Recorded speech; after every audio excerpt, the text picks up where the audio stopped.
ഈ അനുഷ്ഠാന പ്രകാരം ജീവിതം കൊണ്ട് നടന്നാൽ ദുഃഖം ഹനിക്കാം, ദുഃഖം ഇല്ലാതെയാക്കാം. എല്ലാവരുടെയും ഹൃദയത്തിൽ നാം അവതരിച്ച ഭഗവാൻ എന്തിനാ വന്നത്? എല്ലാവരുടെയും മനസ്സിനെ പൂർണ്ണതയിലേക്ക് എത്തിക്കാൻ വഴി കാണിക്കാൻ. നമ്മുടെ അവതാരങ്ങളൊക്കെ വന്നത്, ഭൂമിയിൽ വന്നത് എന്തിനു വേണ്ടിയിട്ടാണ്?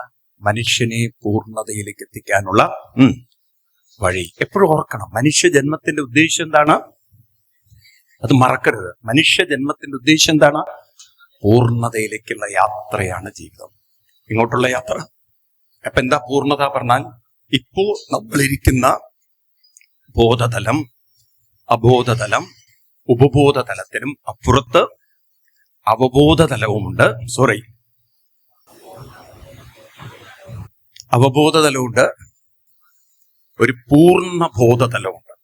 ഈ അവബോധം ഉണർത്തണം. ഏതുണർത്തണം? അതിനൊരു യുക്തമായ ജീവിതം. ഗീതയിൽ 8ാം അധ്യായത്തില് ഗീതയിലെ 8ാം അധ്യായത്തില് ഈ കാര്യം കൃഷ്ണൻ ഓർമ്മിപ്പിക്കും. യുക്താഹാര വിഹാരസ്യ യുക്തചേഷ്ടസ്യ കർമ്മസു യുക്ത സ്വപ്ന അവബോധം. അപ്പൊ നമ്മുടെയൊക്കെ ജീവിതത്തിൽ അങ്ങനെയൊന്നും ഇല്ല. നമ്മൾ പലപ്പോഴും ഉണ്ടല്ലോ ജീവിതത്തെ പ്രോപ്പർലി ജീവിക്കുന്നില്ല. നമുക്ക് ഹിന്ദു വേ ഓഫ് ലൈഫ് ഉണ്ട്, പക്ഷെ ആരും പറഞ്ഞു തരുന്നില്ല. ഇന്നിപ്പം നിങ്ങൾ കുട്ടികൾക്കൊക്കെ അത് പറഞ്ഞു കൊടുക്കുന്നില്ല. ഒരു ഹിന്ദു വേ ഓഫ് ലൈഫ്, അത് ശരിക്കും പറഞ്ഞാൽ നമുക്ക് അങ്ങനെ ഒരു സയൻസ് ഡെവലപ്പ് ചെയ്യണം. ഒരു ഹിന്ദു സയൻസ് എന്താണ്? ഒരു ഹിന്ദു സയൻസ്. അതെന്താണത്? കിട്ടിയോ? ശ്ലോകം കിട്ടിയോ? 16-ാമത്തെയോ 8ാമത്തെ അധ്യായത്തില് യുക്താഹാര, എത്രാമത്തെ? ഗീതയിൽ 8ാം അധ്യായത്തില് ഈ ശ്ലോകം കാണാം. യുക്താഹാര വിഹാരസ്യ. 8ാം അധ്യായത്തില് എനിക്ക് തോന്നുന്നു 21 ആയിരിക്കണം. യുക്താഹാര വിഹാരസ്യ യുക്തചേഷ്ട. എത്രാമത്തെ ശ്ലോകം? 17 ശ്ലോകം. 17, 8-17. യുക്ത ആഹാര യുക്ത വിഹാര യുക്താഹാര വിഹാരസ്യ യുക്ത സ്വപ്നസ്യ ചേഷ്ടസു. പിന്നെന്താ പറയുന്നത്?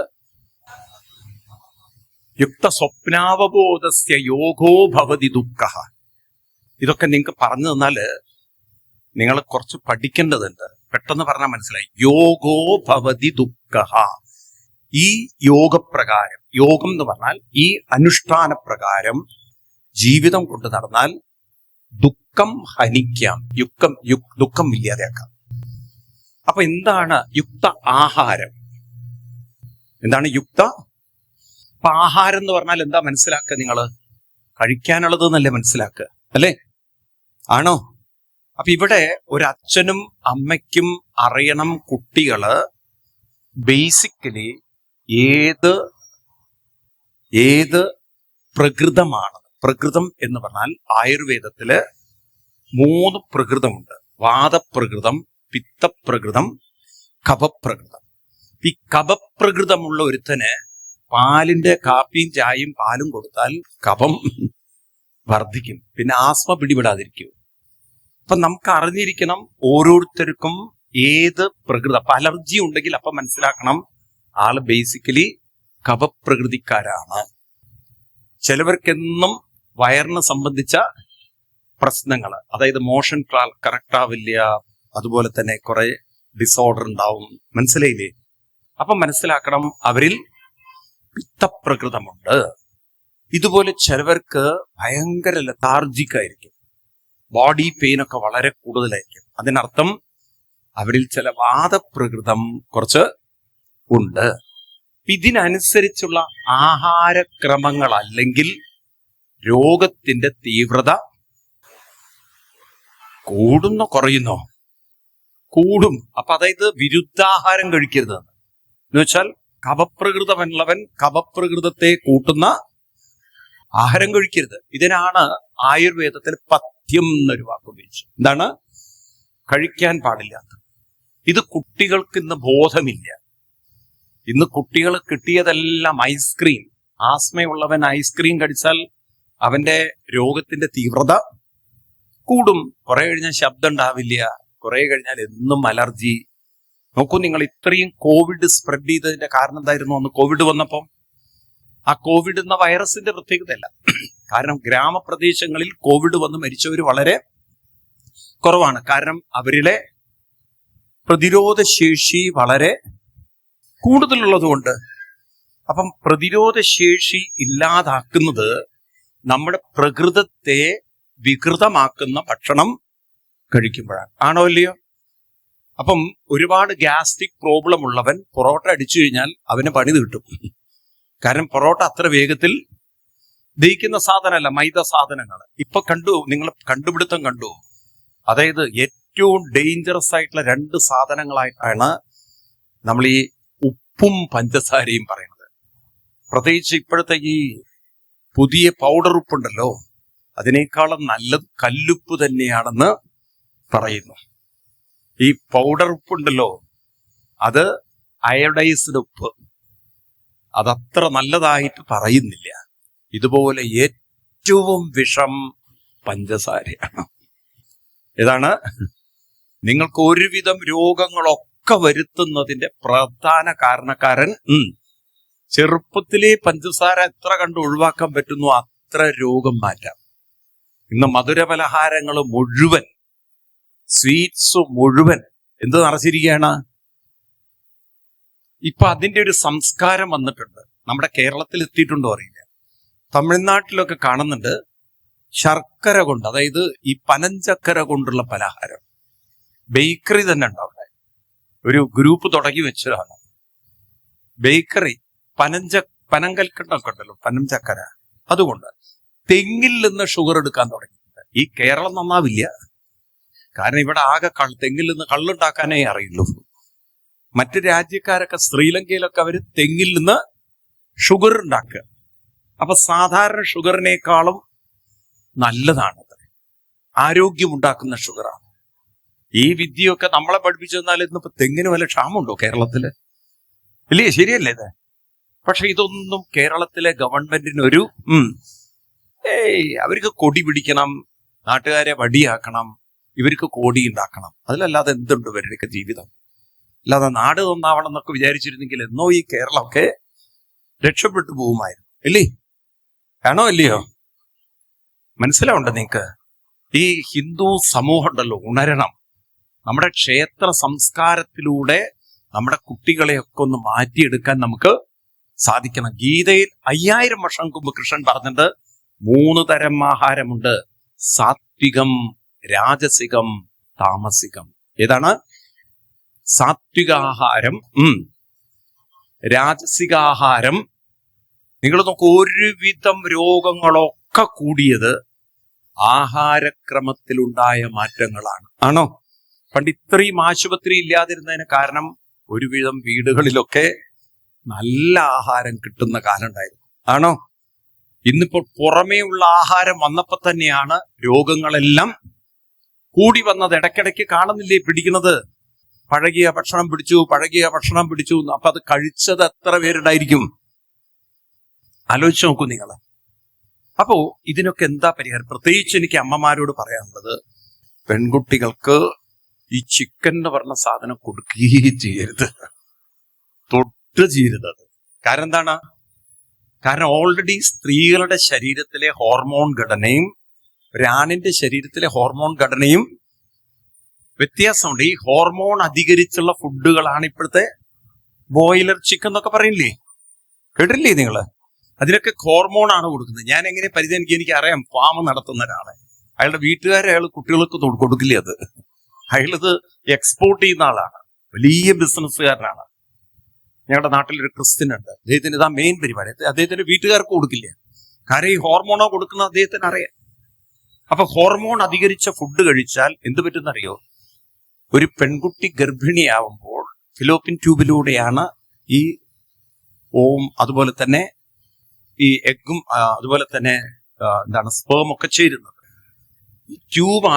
ട്യൂബിലൂടെയാണ് ഇത് യൂട്രസിലേക്ക് എത്തിക്കേണ്ടത്. പക്ഷെ ഇതിന്റെ തിക്നെസ് അങ്ങോട്ട് കൂടിക്കഴിഞ്ഞാൽ, ട്യൂബിന് തിക്നെസ് കൂടിയാൽ ഒന്നുകിൽ അവിടെ കൺസീവ് ആവും, അല്ലെങ്കിൽ ഇതിന്റെ ഒരു ലൂബ്രിക്കേഷൻ നഷ്ടപ്പെടുമ്പോൾ ഒരു കാലത്തും അത് കൺസീവ് ആവില്ല. ഇന്ന് നോക്കൂ, കുട്ടികൾ ഗർഭിണികളാവുന്നില്ല. ആഹാരക്രമത്തിൽ ഉണ്ടാക്കിയ മാറ്റം തന്നെയല്ലേ. പണ്ടിങ്ങനെ വർഷം പ്രസവിക്കായിരുന്നു. അമ്മൂമ്മമാർക്ക്, മുത്തശ്ശിമാർക്ക് അതായിരുന്നു മെയിൻ ജോബ്. ഏത് 2 കൊല്ലം കൂടുമ്പോ ഒരുത്തി വരുമോ, ഒരാൾ വരുമോ? എന്തോന്നും മിണ്ടാത്തത്. 6, 7, 8, 9 മക്കളുള്ള അമ്മമാരുണ്ടായിരുന്നില്ലേ? 10 പേരുള്ള വീട് കണ്ടിട്ടുണ്ടോ ആരെങ്കിലും? എത്ര പേര്? ഇതാണ് 15 പേരുള്ള വീടുണ്ട്. ആലോചിച്ച് നോക്ക്, 15ാമത്തെ പ്രസവം അമ്മ, അപ്പോഴേക്കും മൂത്ത മകളുടെ മകളും കൂടി പ്രസവിച്ചിരിക്കുകയാണ്. ആ വീട് മൊത്തം ഒരു മെറ്റേണിറ്റി വാർഡ്, ലേബർ വാർഡാണ്. ഈ തരത്തിലൊക്കെ പണ്ട് എത്ര വീട്ടിലെ അംഗങ്ങൾ ഉണ്ടായിരുന്നു ഇല്ലേ? പറയൂ നിങ്ങള്. അവർക്ക് ഇത്രയും ആരോഗ്യം ഉണ്ടായിരുന്നു. ഇന്നിപ്പോ നമ്മുടെ പെൺകുട്ടികൾക്ക് പ്രസവിക്കാനുള്ള ആരോഗ്യം കുറഞ്ഞു വരികയാണ്. അപ്പൊ ഈ ഹോർമോണൊക്കെ കൂടെ കുത്തിവെക്കുമ്പോഴോ അത് തൈറോയിഡായി, അത് പിന്നെ ഫൈബ്രോയിഡായി, യൂട്രസിനെ എടുത്ത് കളയേണ്ട ഗതികേട് വന്നു. ഉണ്ടോ? ചെറുപ്പത്തിൽ തന്നെ യൂട്രസ് എടുത്ത് കളഞ്ഞാൽ കുറച്ച് കഴിഞ്ഞാൽ ബ്ലാഡർ ഒന്നും അവിടെ നിൽക്കില്ല. പിന്നെ ഇടയ്ക്കിടയ്ക്ക് യൂറിന് പോണം. ഒക്കെ കൺട്രോള് മൊത്തം തെറ്റിച്ച് ജീവിതം മുഴുവൻ നരകമാക്കുന്ന അത് ഈ ചെറുപ്പത്തിലുള്ള ആഹാരശീലം കൊണ്ടുണ്ടായ പ്രശ്നങ്ങളാണ്. ഈ അച്ഛനമ്മമാർക്ക് ബോധമില്ല ഇതൊരു പെൺകുട്ടിയാണെന്നും. നിങ്ങൾ ഇപ്പോഴത്തെ പെൺകുട്ടികളെ നോക്കൂ, നിങ്ങൾ ആണുങ്ങളെ പോലെ താടിയും മീശയും ഒക്കെ വരുന്ന കൈകളിലൊക്കെ, പൊതുവെ സ്ത്രീകൾക്ക് ആണിനെ പോലെ ശരീരത്തിൽ രോമങ്ങൾ വരുന്നത് കുറവാണ്. ഹോർമോൺ വ്യത്യാസമാണ്. ആണിന്റെ ശരീരത്തിൽ രോമങ്ങൾ വരുന്നതിന് കാരണം ആണിന്റെ ശരീരത്തിലുള്ള ഹോർമോൺ ഘടനയാണ്. ആണോ അല്ലയോ? അപ്പൊ അതിനർത്ഥം എന്താണ്? ഒരു സ്ത്രീയുടെ തനതായ ഹോർമോൺ ഘടന മാറിപ്പോയി എന്നർത്ഥം. മനസ്സിലാവുണ്ടല്ലോ? ആഹാരശീലത്തിലൂടെ. എന്നിട്ട് ഇത് ബ്ലീച്ച് ചെയ്യാനും ഇതിനെ എടുത്തു കളയാനും കുറെ കെമിക്കൽ പ്രോസസ്. ക്യാൻസർ വരാതിരിക്കുമോ? ഏറ്റവും കൂടുതൽ സ്ത്രീകൾ അനുഭവിക്കുന്ന ക്യാൻസറാണ് സ്കിൻ ക്യാൻസർ. എന്തുകൊണ്ടാണ് സ്ത്രീകൾക്ക് സ്കിൻ ക്യാൻസർ കൂടിയത്? കാരണം കൂടുതൽ കെമിക്കൽ കോസ്മെറ്റിക് സാധനങ്ങളും സിന്തറ്റിക് സാധനങ്ങളും ഉപയോഗിക്കുന്നത് സ്ത്രീകളാണ്. അപ്പൊ നോക്കൂ നിങ്ങൾ, ഒന്നിൽ നിന്നും മറ്റൊന്നിലേക്ക് കടന്ന് എന്തൊരു ലോകമാണ് ഉണ്ടാക്കി വെച്ചത്. അപ്പൊ അതുകൊണ്ട് ഏറ്റവും പ്രധാന കൃഷ്ണൻ പറയുന്നു യുക്ത ആഹാരം. സത്യം, അവനവന്റെ ശരീരത്തിന്റെ പ്രകൃതം നോക്കിക്കൊണ്ട് ആഹാരത്തിന്റെ സ്വാദല്ല, തന്റെ ജീവിതത്തിന്റെ ആരോഗ്യമാണ്. വളരെ ശ്രദ്ധിക്കുക. ദിവസവും ജപിച്ചു മനസ്സിനെ നിങ്ങൾ ശാന്തമാക്കിയാൽ ഈവൻ കഞ്ഞിയും ചമ്മന്തിയും സ്വാദിഷ്ടമാണ്. ശരിക്കു പറഞ്ഞാൽ സ്വാദ് നിശ്ചയിക്കുന്നത് ആ ഒരു മസാലക്കൂട്ടോ ഉപ്പോ അല്ല. സ്വാദ് നിശ്ചയിക്കുന്നത്, നിങ്ങൾ നോക്കൂ, കൊച്ചു കുട്ടി വിരലിൽ ഒരു സാധു കാണുന്നുണ്ട്. ഉണ്ടോ? പാല് കുടിച്ച് പിന്നീട് അതിന്റെ സ്വഭാവം എന്തായി? അപ്പൊ അതിനൊരു സുഖം കിട്ടുന്നുണ്ട്. ആ സുഖം എവിടുന്നാ കിട്ടുന്നത്? അത് അതിന്റെ ഉള്ളിലല്ല. വിരലിൽ നിന്ന് എന്താ വരാനുള്ളത്? മനസ്സിലാവുണ്ടോ? അപ്പൊ മനുഷ്യന്റെ മനസ്സിന് ഒരു ശാന്തത വന്നാൽ ഇവൻ ചെറിയ കാര്യത്തിൽ പോലും ഉറക്കെ പറയൂ, ഒരു സ്വാദ് കൂടാനുണ്ട്. മനസ്സിലാവുണ്ടോ നിങ്ങൾക്ക്? അത് ചിലത് നിങ്ങൾക്ക് പറഞ്ഞാൽ മനസ്സിലാവില്ലേ. നിങ്ങൾ നോക്കൂ, ആ ഗുരുവായൂർ ഏകാദശി സമയത്തൊന്ന് പോവുക. അവിടെ എന്തൊരു തിരക്കാണല്ലേ. വലിയ ചക്ക 4 കഷ്ണാക്കും. കാരണം അതിലുള്ള നേരേ ഉള്ളൂ. ഇതെല്ലാം കൂടി വെട്ടിപ്പുഴുങ്ങി കഞ്ഞിയും അതുപോലെ തന്നെ പുഴുക്കും കഞ്ഞിയും കണ്ടിട്ടുണ്ടോ ആരെങ്കിലും? എന്ത് സ്വാദിഷ്ടമായിട്ടാണ് ആൾക്കാർ കഴിക്കുന്നത്. എന്തൊരു സ്വാദിഷ്ടമാണ് അതിന്. ആണോ? അപ്പം ആ സാധാരണ വീട്ടിലാണെങ്കിൽ ഒരു മനുഷ്യൻ കഴിക്കില്ല അത്. ഇത്രയും വലിയ ചക്ക കഷ്ണമൊക്കെ. മനസ്സിലായില്ലേ? കാരണം അത് അവിടുത്തെ ഒരു പ്രത്യേകതയാണത്. അതിൻ്റെ ഒരു സ്വാദ് വേറെയാണ്. അപ്പൊ അതുകൊണ്ട് ആഹാരശുദ്ധോ സത്വശുദ്ധി. പറയൂ, ആഹാരം ശുദ്ധമായാൽ ആരോഗ്യവും ശുദ്ധമായി. വീടുകളിലൊക്കെ അത് ശ്രമിക്കണം നല്ലവണ്ണം. ഇപ്പൊ പറയുന്നു ധാരാളം സാലഡുകളൊക്കെ കഴിക്കണം. അപ്പൊ നിങ്ങൾ കേൾക്കുന്നില്ലേ, ഷുഗർ മാറണമെങ്കിൽ കുറേയും കൂടിയും ഫൈബറുള്ള ഭക്ഷണം വേണം, പ്രോട്ടീനുള്ള ഭക്ഷണം വേണം. ഷുഗർ ഒഴിവാക്കണം എന്ന് ആഗ്രഹം ഉണ്ടെങ്കിൽ മൈദ കുറയ്ക്കണം, പഞ്ചസാര കുറയ്ക്കണം. കേട്ടിട്ടുണ്ടോ ഇതൊക്കെ? പറയൂ നിങ്ങൾ. ഇതൊക്കെയാണ് ജീവിതം. അപ്പൊ നോക്കൂ, ഇതൊക്കെ പണ്ടുള്ളവർ പറഞ്ഞിരിക്കുന്നു. ആഹാരം ശുദ്ധമായാൽ രോഗവും ഇല്ല. ഇപ്പൊ രോഗത്തിന്റെ പ്രധാന കാരണം ഏതാണ്? ആഹാരമാണ്. ഈ ബോധമുള്ളവർ എത്ര പേരുണ്ട്? നന്നായി. ബോധം ഉദിക്കട്ടെ ബാക്കിയുള്ളവർക്കും. കാര്യം ഇതിനൊക്കെയാണ് നിങ്ങൾ ഭാഗവതം കേൾക്കുന്നത്. അല്ലാതെ ഭാഗവതം കേട്ടിട്ട് നിങ്ങൾക്ക് തോന്നുന്നുണ്ട് പുണ്യം കിട്ടാൻ പോകുന്നുണ്ടെന്ന്? അവനവന്റെ ജീവിതത്തെ ആരോഗ്യമുള്ളതാക്കി തീർക്കാൻ നമ്മൾ നടത്തുന്ന പ്രയത്നമാണ്. അതിനുള്ള കാര്യങ്ങൾ മനസ്സിലാക്കാനാണ് ഇത് കേൾക്കുന്നത്, ഭാഗവതം കേൾക്കുന്നത്. അല്ലാതെ ഭാഗവതം കേട്ടിട്ട് ഒരു പുണ്യം കിട്ടാൻ പോകില്ല. ഉള്ളത് തുറന്നു പറയാം, ഞാനത് കൊണ്ടു നടക്കുന്ന ആളാണ്. മനസ്സിലായില്ലേ? ഭാഗവതം കേട്ടിട്ടൊരു പുണ്യം കിട്ടാൻ പോടില്ല. ഭാഗവതം ഉൾക്കൊള്ളണം. ഭാഗവതം ജീവിതത്തിന്റെ അതിനാണ് നമ്മൾ ഇതൊക്കെ മനസ്സിലാക്കണം. അപ്പൊ ആഹാരത്തിൽ ശ്രദ്ധ വെക്കണം. ആവശ്യമില്ലാത്തതൊന്നും കഴിക്കരുത്. ഇത്തിരി ഹാർട്ടിന് പ്രോബ്ലം ഉണ്ടെങ്കിൽ പപ്പടം കാണുമ്പോൾ ആർത്തി കാണിക്കരുത്. മെഴുക്ക് പുരട്ടിയും മറ്റു പുരട്ടിയൊക്കെ കണ്ടു കഴിഞ്ഞാൽ അതിനോടൊക്കെ ഇത്തിരി നോ പറയാനുള്ളൊരു നട്ടല് വേണം. മനസ്സിലായില്ലേ? ഇത് ഷുഗർ തലയ്ക്ക് കയറിയാലും പായസം കണ്ട അപ്പ ആർത്തി കാണിക്കും. മനസ്സിലായില്ലേ? അപ്പൊ പിന്നെ കിട്ടിയതൊക്കെ എടുത്ത് കഴിക്കും. അപ്പൊ പിന്നെ ഷുഗർ വരാതിരിക്കും. നിങ്ങൾ നോക്ക്, ഈ ഡോക്ടർമാരെ നിലനിർത്തുന്നത് നിങ്ങളാണോ അതോ ഡോക്ടർമാർ തന്നെയാണോ? ഡോക്ടർമാരെ നിലനിർത്തുന്നത് ആരാണ്? പറയൂ. നിങ്ങൾ രാവിലെ എണീറ്റ് കുറച്ചു നേരം ജപം, പ്രാണായാമം, ഓങ്കാരം, ഒരു BP ഇല്ല, ഒരു ഷുഗറും ഇല്ല. നിങ്ങൾക്ക് ഒരു മരുന്നും കഴിക്കണ്ട. മനസ്സിലായില്ലേ? ഇനി അത്യാവശ്യം ചില അലർജിയൊക്കെ വന്നാൽ അതിന് ചില മരുന്ന് നോക്കൂ. എനിക്കൊരു അനുഭവമാണ്. എനിക്ക് ആസ്മയുണ്ട്. ഞാൻ അനുഭവം പറയാം. ഈ നോൺ സ്റ്റോപ്പ് പ്രോഗ്രാമായിട്ട് പ്രത്യേകിച്ച് ഈ സിറ്റികളായ ഈ ഡൽഹി, കൊൽക്കത്ത, ബോംബെ, ചെന്നൈ, ബാംഗ്ലൂർ ഒക്കെ സിറ്റികളിലൊക്കെ അധികം ഓഡിറ്റോറിയത്തിലല്ലേ പ്രോഗ്രാം. അത് എയർ കണ്ടീഷൻ ഓഡിറ്റോറിയത്തിലായി കഴിഞ്ഞാൽ അത് ഈ കർപ്പൂരം കത്തിച്ചാൽ സ്വാഭാവികമാണ് അത് ഉള്ളിൽ കയറും. അപ്പൊ അങ്ങനെ എനിക്ക് പെട്ടു. അപ്പൊ എനിക്കിതിന് ഞാനൊരു മരുന്ന്, എനിക്ക് ഡോക്ടർ മരുന്ന് തന്നു. അല്ലാതെ പൾമണോളജിസ്റ്റ് എന്ന് പറയും, ഇതിന്റെ എക്സ്പേർട്ട്. കുറെ ടെസ്റ്റുകളൊക്കെ ചെയ്തിട്ട് അപ്പൊ എന്നോട് പറഞ്ഞു ഈ മരുന്ന് കഴിക്കും. ഞാനത് മരുന്ന് കഴിച്ചപ്പോൾ എനിക്ക് മനസ്സിലായി അധികം ഒന്നും ജീവിച്ചിരിക്കില്ല എന്ന്. കാരണം അത്ര ഹെവി മരുന്നുകളൊക്കെയാണ്. പിന്നെ എനിക്ക് ഓങ്കാരം പറഞ്ഞൊരു എനിക്കൊരു 4 ദിവസം കഴിച്ചിട്ടുണ്ടാവും. അപ്പൊ അവൻ ഡോക്ടർ നല്ലൊരു ഡോക്ടറായിരുന്നു. അദ്ദേഹം ആണെങ്കിൽ ആ മരുന്നിന് പൈസ പോലും മേടിച്ചില്ല. ഒരു 10,000 രൂപയുടെ മരുന്നും ഉണ്ട്. അത്രയും പവർഫുൾ മരുന്നാണ്. പക്ഷെ നല്ല സുഖമൊക്കെ തോന്നുന്നുണ്ട്. കാരണം ഈ ഉള്ളിലുള്ള കഫത്തെ മുഴുവൻ അത് ഡ്രൈ ആക്കി ഒരു സ്പേസ് കിട്ടുന്നുണ്ട്. പക്ഷെ അത് ലങ്സിന്റെ ഒരു ഡെപ്തിനെ ബാധിക്കുന്നത് ഓങ്കാരം ചൊല്ലുമ്പോൾ എനിക്ക് പിടിയിട്ടുണ്ട്. അപ്പൊ ഒരു വിദഗ്ധനായ മറ്റൊരാൾ പറഞ്ഞു, ഡിസ്റ്റിൽഡ് ഗോമൂത്രത്തിൽ അമൃതാരിഷ്ടം എന്നൊരു സാധനം ഉണ്ടല്ലോ, അമൃതാരിഷ്ടം, അമൃതവള്ളി കൊണ്ട്, അതായത് ചിറ്റാമൃതം എന്ന് പറഞ്ഞതുകൊണ്ട് ഉണ്ടാക്കുന്നതാണ് ഇത്.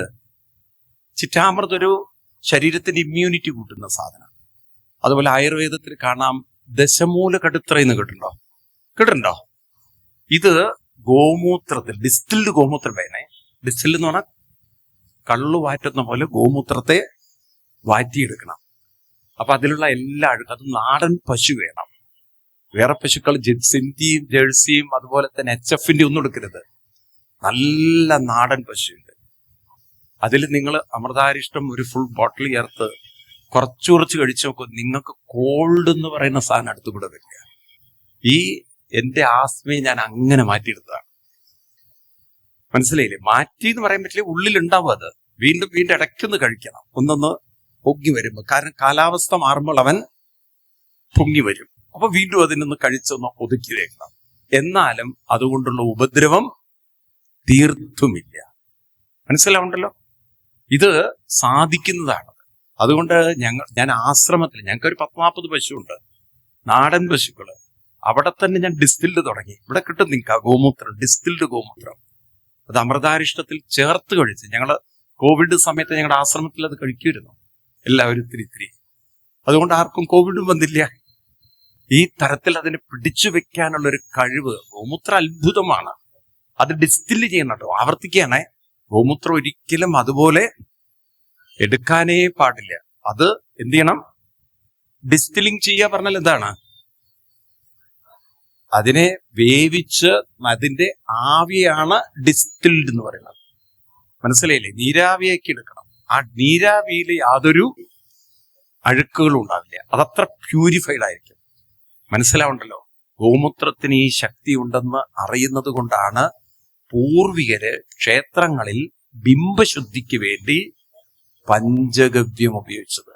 പഴയ കാലത്തൊക്കെ നമ്മുടെ വീടുകളില് ഗോമൂത്രം എന്നുള്ള സാധനങ്ങളൊക്കെ, ഗോമൂത്രം അതുപോലെ ചാണകം, ഇതൊക്കെ പ്യൂരിഫിക്കേഷന് വേണ്ടി ഇന്നും കർണാടകയിൽ പല സ്ഥലങ്ങളിലും പ്രസവിച്ച സ്ത്രീകള് പ്രസവിച്ചു കഴിഞ്ഞാൽ ഗോമൂത്രം തളിക്കും. എന്തിനാ വെച്ചാൽ പല അണുബാധകളൊക്കെ ഉണ്ടെങ്കിൽ പോവാൻ വേണ്ടിയിട്ട്. ഇതൊക്കെ ഇപ്പോഴും ഈ കൾച്ചർ ഗ്രാമപ്രദേശങ്ങളിൽ, ഞാൻ പറയുന്നത് പഴയ കാലം മുതൽ അവര് നമ്മുടെയൊക്കെ വീടുകളിൽ പണ്ട് ചാണകം മെഴുകിയിരുന്നില്ലേ? ഈ എന്താണ് പിണ്ടകർമ്മങ്ങളൊക്കെ ചെയ്യാൻ എന്താ ചെയ്തിരുന്നത്? ശ്രാദ്ധ ഊട്ടാനൊക്കെ എന്താ ചെയ്യാ? ചാണകം മെഴുകും ഇല്ലേ? ഉണ്ടോ? ഇല്ല. ഇനിയിപ്പോ ഓണം വരികയാണ്, അത്തപ്പൂക്കളം മറ്റങ്ങോട്ട് തുടങ്ങി എല്ലാം ചാണകം മെഴുകുമായിരുന്നു. ഒരുവിധം ഒരു ദൈവീക ചടങ്ങിനൊക്കെ ഇപ്പോഴും ക്ഷേത്രങ്ങളിൽ കർമ്മങ്ങൾക്കൊക്കെ ചാണകം തന്നെ. അതിനത്ര ഒരു പവർ ഉണ്ട്, അതിനത്രയും പവർ ഉണ്ട്. മനസ്സിലായില്ലേ? വെറുതെ അല്ല കൃഷ്ണൻ പശുക്കളുടെ കൂടെ കളിച്ചത്. ഈവൻ നല്ല നാടൻ പശുവിന്റെ ചാണകത്തിൽ നിൽക്കുന്ന ഭസ്മം ഉണ്ടല്ലോ, അത് ലേശം നിങ്ങൾ വെള്ളത്തിലിട്ട് കുറച്ചു കഴിഞ്ഞാൽ വെള്ളം കുടിച്ചാൽ അത് ആൽക്കലിൻ വെള്ളമാണ്. ഒരു ആസിഡ് വെള്ളത്തെ ആൽക്കലിൻ വെള്ളമാക്കാനുള്ള കഴിവ് ഏതിനുണ്ട്? ഭസ്മത്തിന്, നാടൻ പശുവിന്റെ ഭസ്മത്തിനുണ്ട്. അതാണ് പഴയ ആളുകളുണ്ടല്ലോ, ശരീരത്തിലെ നീര് വലിക്കാൻ ഏറ്റവും ശക്തിയുള്ള മരുന്നാണ് ഭസ്മം. പണ്ടുള്ള കാരണവന്മാരൊക്കെ ഭസ്മം തേക്കുന്നത് കണ്ടിട്ടുണ്ടോ നിങ്ങള്? നെഞ്ചില് തേക്കും, ഷോൾഡറിൽ തേക്കും, കയ്യിൽ തേക്കും, ഉണ്ടോ? ഇവിടെ തേക്കും, ആണോ? കാലിൽ തേക്കും, കണ്ടില്ലേ? എന്തിനാ അവിടെയൊക്കെ തേച്ചത്? ഇത് വാരി തേച്ചതാണോ കിട്ടുന്നിടത്തൊക്കെ? ഇതെല്ലാം നീര് വന്ന് കൂടാൻ സാധ്യതയുള്ള, നമ്മളിത് അറിയുന്നില്ല. ഇപ്പൊ നമ്മുടെ ഈ കൈയുടെ ഈ ഭാഗത്തുണ്ടല്ലോ, നമ്മൾ അറിയുന്നില്ല നീരവിടെ അടിഞ്ഞു കൂടുന്നുണ്ടോ. കുറെ കഴിഞ്ഞാൽ കൈയൊന്നും അതങ്ങോട്ട് ഭയങ്കര ഇൻഫ്ലമേഷനായി. മനസ്സിലായില്ലേ? ഇതൊക്കെ പണ്ടുള്ളവര് കണ്ടെത്തിയ കാര്യങ്ങളായിരുന്നു. ഇന്നിപ്പോൾ കുറെ ഇത് മനസ്സിലാക്കി വരുന്നുണ്ട്. പഴയ കാലത്തുള്ള പലതും ആചരിച്ചിരുന്നതിൽ ചില ശാസ്ത്രം ഉണ്ടായിരുന്നു. മനസ്സിലായില്ലേ? ഉണ്ടായിരുന്നോ ഇല്ലയോ?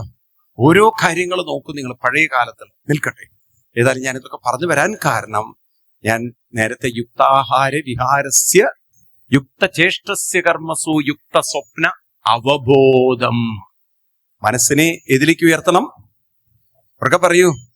അവബോധത്തിലേക്ക് ഉയർത്തണം. അപ്പോഴാണ് ജീവിതത്തിന്റെ ലക്ഷ്യത്തിലേക്ക് നമുക്ക് എത്തിച്ചേരാൻ സാധിക്കുക. അപ്പൊ ലക്ഷ്യം എന്നത് നിരന്തരമായ അനുഷ്ഠാനത്തിലൂടെ എത്തിച്ചേരണം. അപ്പൊ രണ്ട് വാക്കുകൾ മറക്കരുത്: അനുഷ്ഠാനവും പൂർണ്ണബോധവും. എന്താണ്? നിരന്തരമായ അനുഷ്ഠാനത്തിലൂടെ എവിടെ എത്താം? അതാണ് എന്റെ ജീവിതം. ഞാൻ പൂർണ്ണതയിൽ നിന്നും വന്ന് പൂർണ്ണതയിലേക്ക് എത്തിച്ചേരേണ്ട ആളാണ്. അപ്പൊ ആ മന്ത്രം ഓർക്കണം. എന്താ മന്ത്രം? പൂർണ്ണമിതം പൂർണ്ണാത് പൂർണ്ണമുദശ്യതേ പൂർണ്ണസ്യ പൂർണ്ണമാദായ. അപ്പൊ നോക്കൂ, എന്തൊരു സത്യമുണ്ട്. നമ്മുടെ ജീവിതം ആർക്കോ വേണ്ടി കരയാനാണോ? ആർക്കോ വേണ്ടി ഇരുന്ന് ചൊറി പറയാനാണോ? എന്താ ഒന്നും മിണ്ടാത്തത്? ആർക്കോ വേണ്ടി ദുഃഖിക്കാനാണോ? എന്താ ഉറക്കെ പറയാത്തത്? ആണോ? എന്തിനാ വന്നത്? പൂർണ്ണതയിലേക്ക് എത്തണം. അനുഷ്ഠാനത്തിലൂടെ പൂർണ്ണതയിലേക്ക് എത്തണം. പറയൂ. എത്തണോ? എത്ര പേർക്ക് എത്തണമെന്നുണ്ട്? അതിനെന്ത് ചെയ്യണം? എന്നിട്ടാണ് രാവിലെ 8 മണി വരെ കടന്നുറങ്ങിയിട്ട് എന്താ അനുഷ്ഠാനം? അപ്പൊ കാലത്ത് നേരത്തെ എണീക്കണം, ജപിക്കണം, ഇതൊക്കെ പരിശീലിക്കണം. ഒരു അമ്പലത്തിലും പോയാൽ എന്ത് ചെയ്യണം? ഒരു 108 തവണയൊക്കെ നാമം ജപിച്ച് ശീലിച്ചാൽ നിങ്ങളറിയാതെ പതുക്കെ ശനൈരുപരമേത് ബുദ്ധ്യാധൃതി ഗൃഹീതയാ. ഗീതയിൽ 6-ാം അധ്യായത്തിൽ 24-ഉം 25-ഉം ശനൈരുപരമേത് ബുദ്ധ്യാധൃതി ഗൃഹീതയാ ആത്മസംസ്ഥം മനഃകൃത്വാ ന കിഞ്ചിദപി ന ചിന്തയേ യതോ നിശ്ചരതി മനശ്ചഞ്ചലമസ്ഥിരം തതസ്തതോ നിയമേതത് ആത്മന്യേവ വശം നയേ. ഗീതയിൽ കൃഷ്ണൻ പറഞ്ഞ കാര്യമാണ്. ശനൈ ശനൈ, പതുക്കെ പതുക്കെ പതുക്കെ അവസാനം ആത്മനി ഏവ വശം നയേത്. ആത്മനി വശം നയേത് എന്ന് പറഞ്ഞാൽ മനസ്സ് പരമാത്മാവിന്റെ വശത്തിലേക്ക് നയിക്കപ്പെടും. നയിക്കപ്പെടുക പറഞ്ഞാൽ, നയിക്കപ്പെടുന്ന പറഞ്ഞാൽ മുന്നോട്ട് മുന്നോട്ട് അങ്ങനെ പോവും. ആരുടെ അടുത്തേക്ക്? ആരുടെ അടുത്തേക്ക്? ഭഗവാൻ പരമാത്മാവിന്റെ അടുത്തേക്ക്. പൂന്താനത്തിന്റെ ജ്ഞാനപ്പാനയിലെ ഒടുവിലെ വരി, കർമ്മമശേഷം ഒടുങ്ങുമ്പോൾ, കർമ്മങ്ങൾ ഒടുങ്ങിക്കഴിഞ്ഞാൽ ജീവനും കുതിക്കുന്നു ബ്രഹ്മത്തെ കണ്ടിട്ട് ബ്രഹ്മസായുജ്യം കൈവരും അപ്പോഴേ. അങ്ങനെയല്ലേ പറഞ്ഞു നിർത്തുന്നത്? പൂന്താനം പറഞ്ഞു നിർത്തുന്നത് അങ്ങനെയല്ലേ? ആണോ? ജീവനും കൊതിക്കുന്നു, കൊതിക്കല്ല കുതിക്കുന്നു, പശുക്കുട്ടിയെ പോലെ. ജീവനും കുതിക്കുന്നു ബ്രഹ്മത്തെ കണ്ടിട്ട് ബ്രഹ്മസായുജ്യം കൈവരും അപ്പോഴേ. അപ്പൊ എന്തിനാ മനുഷ്യൻ ജീവിക്കുന്നത്? എന്തിനാ ജീവിക്കുന്നത്? ബ്രഹ്മസായു. അതിന്റെ പേരാണ് പൂർണ്ണബോധം. ഈ ബോധം എപ്പോഴും നിങ്ങളുടെ ഉള്ളിൽ കെടാവിളക്ക് പോലെ വെക്കണം. ഞാൻ എന്തിനാ ഭൂമിയിൽ വന്നത്? കാലത്ത് എണീറ്റാ നമ്മളെ ഓർമ്മിപ്പിക്കണം. എന്തിനാ ഞാൻ രാവിലെ എണീറ്റത്? ദോശ ഇഡ്ഡലി ഉണ്ടാക്കാനോ വീട്ടിലുള്ള പ്രാരബ്ധം തീർക്കാനാണോ വന്നത്? അല്ല. ഞാൻ എന്തിനാ വന്നത്? എന്റെ ജീവിതം പൂർണ്ണതയിലേക്ക് എത്തിക്കണം. അതിന് ഞാൻ അനുഷ്ഠാനങ്ങൾ ചെയ്യണം. ഈ ബോധം എത്ര പേർക്ക് ശരിക്കും വന്നിട്ടുണ്ട്? നന്നായി. ഇനി നിങ്ങളോട് പറയേണ്ട കാര്യമില്ല. നിങ്ങൾ രാവിലെ എണീറ്റ് ജപിച്ചിട്ടുണ്ടാവും. അല്ലാത്തവർക്ക് ഈ ജന്മമല്ല, എത്ര ജന്മായാലും പഠിച്ചത് ഈ പാടിയത് തന്നെ പാടി നരകിച്ചു തീർക്കണം. കാരണം അവരൊരു കാലത്തും നന്നാവാൻ ശ്രമിക്കില്ല. ആർക്ക് രക്ഷപ്പെടുത്താൻ പറ്റും? കാരണം നമ്മളെ ഹിന്ദുക്കൾ വഴിതെറ്റിപ്പോയത്, നമ്മുടെ വിചാരം നമ്മൾ നന്നാവണ്ട, നമ്മളെ ഭഗവാൻ നന്നാക്കി തരുന്ന. ആര് നന്നാക്കി തരും? അങ്ങനെ ഒരു ബോധം നിങ്ങൾക്കൊക്കെ ഇല്ലേ? ഉണ്ടോ? ഒരു ഭഗവാനും നമ്മളെ ആരെയും നേരെയാക്കാൻ പറ്റില്ല. എന്തുകൊണ്ടാണെന്നറിയോ? കാരണം ഓരോരുത്തരുടെ മനസ്സും സ്വതന്ത്രമാണ്. സ്വതന്ത്രമായൊരു മനസ്സിനെ നേരെയാക്കാൻ, കാരണം അവനവന് തീരുമാനിക്കാം നന്നാവണോ. ഭഗവാൻ ശ്രീകൃഷ്ണൻ നല്ലതൊക്കെ ഉപദേശിച്ചു ദുര്യോധനന്. ആ കൃഷ്ണന്റെ മുഖത്ത് നോക്കി ദുര്യോധനൻ പറഞ്ഞെന്തറിയോ? എനിക്ക് കൃഷ്ണ നിന്റെ ഉപദേശമൊന്നും വേണ്ട. ജാനാമി ധർമ്മം ജാനാമ്യധർമ്മം നജമേ നിവൃത്തി ന പ്രവൃത്തി. എനിക്ക് ധർമ്മവും അറിയാം അധർമ്മവും അറിയാം. എന്നെ നീ ധർമ്മം പഠിപ്പിക്കണ്ട. ഞാൻ ധർമ്മമൊട്ട് ചെയ്യാനും പോകുന്നില്ല, അധർമ്മത്തിൽ നിന്ന് മാറാനും പോകുന്നില്ല. ഇത് തീരുമാനിച്ചാൽ എന്ത് ചെയ്യാൻ പറ്റും? ഇത് തീരുമാനിച്ചാൽ എന്ത് ചെയ്യാൻ പറ്റും? കുട്ടികൾ പറയാറില്ലേ, എന്നെ ഉപദേശിക്കണ്ട, ഞാൻ ഇങ്ങനെ ജീവിച്ചോളാം പറയാറില്ലേ? അവരൊക്കെ ദുര്യോധന്റെ കുടുംബത്തിൽപ്പെട്ടതാ. ആരെ കുടുംബത്തിൽ? ദുര്യോധന്റെ കുടുംബത്തിൽപ്പെട്ടതാ. അതായത് നിങ്ങളൊന്നും പറഞ്ഞ് എന്നെ നന്നാക്കണ്ട, ഞാൻ ഇങ്ങനെയൊക്കെ ജീവിച്ചോളാം. ഇനി നിങ്ങൾക്ക് എന്നെ അങ്ങനെ കണ്ടുകൂടാമെങ്കിൽ ഞാൻ അങ്ങോട്ട് ഇറങ്ങിത്തരാം. അപ്പ ഇറക്കി വിട്ടാൽ മതിയെന്നു. ഞാൻ പിന്നെ അത് നേരെ ആവുമായിരുന്നു. പക്ഷെ അതിനെ ഇറക്കി വിടില്ല, അങ്ങനെ ഉള്ളിൽ ഇറക്കി നടക്കും. ഇതൊക്കെയാണ് ദുരിതങ്ങൾ അനുഭവിക്കുന്നത്. ആണോ? അതുകൊണ്ട് മറ്റൊരാളെ നേരെയാക്കി ഇവിടുന്ന് രക്ഷപ്പെടാമെന്ന് വിചാരിക്കണ്ട. ഭഗവാൻ വിചാരിച്ച പോലും നമ്മളെ നേരെയാക്കാൻ പറ്റില്ല. ഭഗവാൻ വിചാരിച്ച പോലും നമ്മളെ നേരെയാക്കാൻ പറ്റില്ല. എന്താ കാരണം? നമ്മൾ തന്നെ വിചാരിക്കണം. അത് പണ്ടുള്ള കാരണവന്മാര് പറയാറില്ലേ, നിനക്ക് നന്നാവണമെന്ന് നിനക്ക് തോന്നണമെന്ന് പറയും. കേട്ടിട്ടില്ലേ? അപ്പൊ ആർക്കും നേരെയാക്കാൻ പറ്റില്ലല്ലോ. സാക്ഷാൽ കൃഷ്ണന് പറ്റിയിട്ടില്ല. കൃഷ്ണന്റെ കുലം അവസാനം തമ്മിൽ തല്ലി മരിക്കുന്ന കഥയാണ്. യാദവ വംശത്തിന്റെ നാശമാണ് ഭാഗവതത്തിന്റെ ഒടുവിൽ എഴുതിയത്. നിങ്ങൾ നോക്കൂ, രാമായണത്തിൽ നോക്കൂ, അവസാനം സീതാദേവിയെ അഗ്നിസാക്ഷിയായി കൊണ്ടുവന്ന രാമന് ആ ഗർഭിണിയായ സീതയെ കൂടെ നിർത്താൻ പറ്റിയിട്ടുണ്ടോ? അപ്പൊ അവതാരമൂർത്തികൾക്ക് പോലും ജീവിതത്തിന്റെ വിധികളിലൂടെ കടന്നു പോവേണ്ടതായിരുന്നു. പക്ഷെ അവരൊന്നും മാനസികമായി തളർന്നില്ല. ഇത് ഉൾക്കൊണ്ടു സീതാദേവി. കരഞ്ഞിരുന്നോ? ഇതുപോലെയാണ് ജീവിതത്തിൽ നമുക്ക് ആർക്കും വേണ്ടിയിട്ടല്ല ജീവിക്കുന്നത്. ഇതൊക്കെ കല്യാണത്തിന് മുമ്പ് പറഞ്ഞോളൂ, സുന്ദരൻ ഞാനും സുന്ദരി നീ ചേർന്നിരുന്ന തിരുവോണം എന്നൊക്കെ. പക്ഷെ നിങ്ങളൊരു സുന്ദരനും സുന്ദരിയായിട്ട് ഇരിക്കാൻ കാലം നിങ്ങളെ എന്താ ഒന്നും മിണ്ടാത്തത് അനുവദിക്കില്ല. കാരണം കൂടിയല്ല ജനിക്കുന്ന നേരത്തും ഈ സത്യം മനസ്സിലായാൽ നിങ്ങൾ വേറൊരാൾക്ക് വേണ്ടിയിട്ടാണോ ജീവിക്കുന്നത്? ആണോ? അല്ല. അപ്പൊ ഇതൊക്കെ മനസ്സിലാക്കും. നമ്മള് പൂർണ്ണതയിലേക്കുള്ള ഒരു യാത്രയിലാണ്. ഇതിലേക്കുള്ള യാത്ര ഇതെന്തിനാ ഞാൻ ആവർത്തിക്കുന്നത് ചോദിച്ചു കഴിഞ്ഞാൽ, ഇത് മറന്നു പോകരുത്. ജീവിതം പൂർണ്ണമായ ബോധത്തിലിരിക്കണം. പൂർണ്ണതയിലേക്കുള്ളൊരു യാത്രയിലാണ് ഞാൻ. ഒന്ന് പറയൂ. ഉള്ളൊരു യാത്രയിലാണ്. അതാ ഉറപ്പിക്കണം. കാലത്തെണീറ്റ് അങ്ങോട്ട് ഉറപ്പിക്കണം. പൂർണ്ണതയിലേക്കുള്ളൊരു യാത്രയിലാണ് ഞാൻ. എന്റെ ജീവിതം അതാണ്. ആ പൂർണ്ണതയിലേക്ക് എത്തണമെങ്കിൽ ഞാൻ അനുഷ്ഠാനങ്ങൾ ചെയ്ത് ചെയ്ത് ചെയ്ത് എന്റെ മനസ്സ് പതുക്കെ പതുക്കെ ആ പൂർണ്ണതയിലേക്ക് എത്തിച്ചേരും. മനസ്സിലായില്ലേ? മനസ്സിലാവുണ്ടോ? അവിടെ എവിടെയാ ദുഃഖമുള്ളത്? അവിടെ എവിടെയാ കരഞ്ഞിരിക്കാനുള്ളത്? അവിടെ എവിടെയാ വിഷമം പറയാനുള്ളത്? അവിടെ എവിടെയാ പരിഭവത്തിന് സ്ഥാനം ഉണ്ടോ? നിങ്ങൾ നോക്കിക്കോളൂ. നിങ്ങൾ ഈ ഞാൻ പറയുന്നത് പോലെ ജീവിച്ചാൽ ഇനി നിങ്ങൾക്ക് ആരോടും ഒരു പരിഭവവും പരാതിയൊന്നും ഉണ്ടാവില്ലേ? അതൊക്കെ അതിന്റെ പാട്ടിൽ കിടക്കും. അതൊന്നും നമുക്ക് വിചാരിച്ചാൽ നേരെയാക്കി എടുക്കാൻ പറയൂ സാധ്യല്ല. കൃഷ്ണൻ പോലും അത് ഉൾക്കൊണ്ട ആളാണ്. കുരുക്ഷേത്ര യുദ്ധം കഴിഞ്ഞ് കൃഷ്ണൻ ദ്വാരകയിലേക്ക് പോവാൻ നിൽക്കുകയാണ്. അപ്പോഴാണ് ഗാന്ധാരി പറയുന്നത്, കൃഷ്ണ എന്റെ കൂടെ നീ കുരുക്ഷേത്ര യുദ്ധഭൂമിയിലേക്ക് വരണമെന്ന്. ഭഗവാൻ പറഞ്ഞു, എനിക്ക് പോകണമല്ലോ അമ്മേ, എന്നെ ഇങ്ങനെ പിടിച്ചു നിർത്തണ്ട. പറഞ്ഞു, നീ വരണം, എന്റെ കൂടെ വരണം. എന്റെ മക്കള് മരിച്ച സ്ഥലം എനിക്കിന്ന് കാണണമെന്ന് വാശി പിടിച്ചു.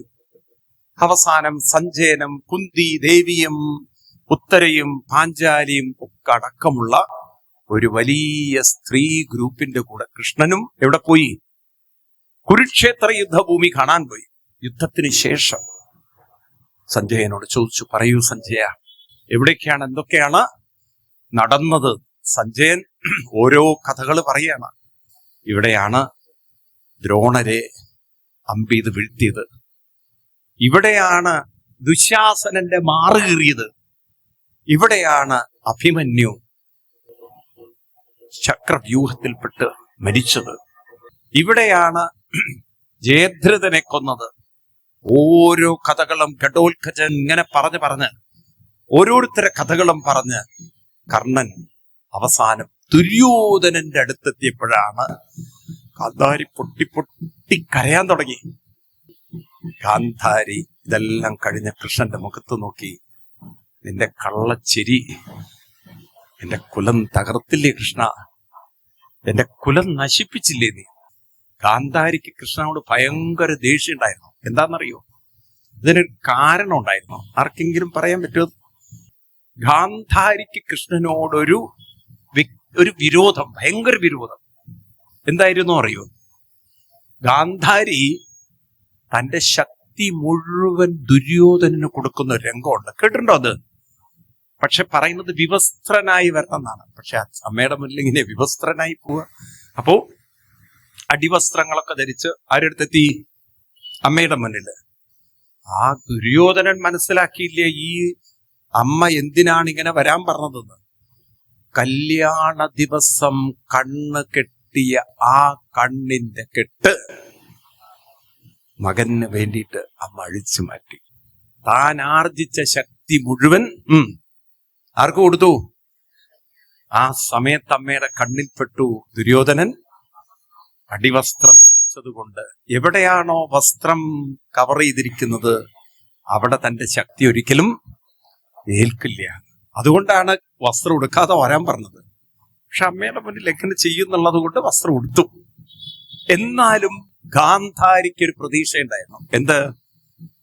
ഗദ ഒരിക്കലും അരയ്ക്ക് താഴെ ഉപയോഗിക്കില്ല എന്ന്. ഞാൻ പറഞ്ഞല്ലോ, ഈ കഥ ഞാൻ പറഞ്ഞിരുന്നു, ഓർക്കുന്നുണ്ടോ നിങ്ങള്? ഒരു ഘട്ടത്തിൽ ഭീമസേനൻ തളരുന്ന സമയത്ത് കൃഷ്ണൻ തുടയിലടിച്ച് ഭീമസേനന് പ്രചോദനം കൊടുക്കാനെന്ന വ്യാജേന തുടയിൽ തട്ടിയപ്പോൾ ഭീമസേന് മനസ്സിലായി, ഇത് പ്രചോദനം തരാൻ വേണ്ടിയല്ല, ഇത് വഴിയുള്ളൂ. ഇതേ ദുര്യോധനനെ വീഴ്ത്താനൊരു ഒട്ടും ആലോചിച്ചില്ല. ഇത് തെറ്റാണ്, അധർമ്മമാണെന്ന്, കൃഷ്ണന്റെ നിർദ്ദേശമാണെന്ന് മനസ്സിലാക്കി അടിച്ചങ്ങോട്ട് തകർത്ത് കളഞ്ഞു. അങ്ങനെയാണ് ഭീമസേനന്റെ അടിയേറ്റ ദുര്യോധനൻ തുടയെല്ല് പൊട്ടി ആ കുരുക്ഷേത്ര യുദ്ധഭൂമിയിൽ വീഴുന്നത്. ഇത് കൃഷ്ണൻ ചെയ്ത ചതിയാണ്. കൃഷ്ണൻ ഇത് കാണിച്ചു കൊടുത്തില്ലായിരുന്നെങ്കിൽ എന്റെ മകനെ കൊല്ലാൻ ഭീമസേനന് ഈ പ്രതികാരം മുഴുവൻ ആരുടെ ഉള്ളിൽ? ഗാന്ധാരിയുടെ ഉള്ളിൽ. അവിടെ വെച്ച് പറഞ്ഞു, കൃഷ്ണ, ഇന്ന് നീ ചിരിക്കും, പക്ഷെ ഈ മുഖത്ത് ഞാൻ കണ്ണുനീര് ചാർത്തും. ഇന്ന് തൊട്ട് 36 വർഷം കഴിഞ്ഞാൽ നിന്റെ കുലം തല്ലി തകരുന്നതിന് കണ്ട് കരഞ്ഞുകൊണ്ട് പോകും കൃഷ്ണ. കൃഷ്ണനെ ശപിച്ച അമ്മയാണ്. ആലോചിച്ച് നോക്കൂ. ഇപ്പൊ കൃഷ്ണനായാലും ഇത്തരം ശാപം കൊള്ളേണ്ടതുണ്ട്, അല്ലേ? മനസ്സിലാവട്ടെ ഞാൻ പറയുന്നത്. അവതാരമൂർത്തികൾക്ക് പോലും ഇത്തരത്തിലുള്ള ദുരിതങ്ങൾ കാണേണ്ടതായി. അവർക്ക് പറയൂ. അപ്പം ഏതോ ദൈവം നമ്മുടെ പ്രശ്നം പരിഹരിക്കുമെന്ന് വിചാരിക്കുന്നതാണോ ശരി? അതോ അവനവന്റെ അനുഷ്ഠാനത്തിലൂടെ പൂർണ്ണതയിലേക്ക് എത്തണം എന്നതാണോ ശരി? ഇതാരും പറഞ്ഞു തന്നില്ലേ നമുക്ക്. പക്ഷെ മനസ്സിലാക്കൂ, നമ്മൾ പ്രാർത്ഥിക്കാനല്ല വന്നത്, അനുഷ്ഠാനം പരിശീലിക്കാനാണ് വന്നത്.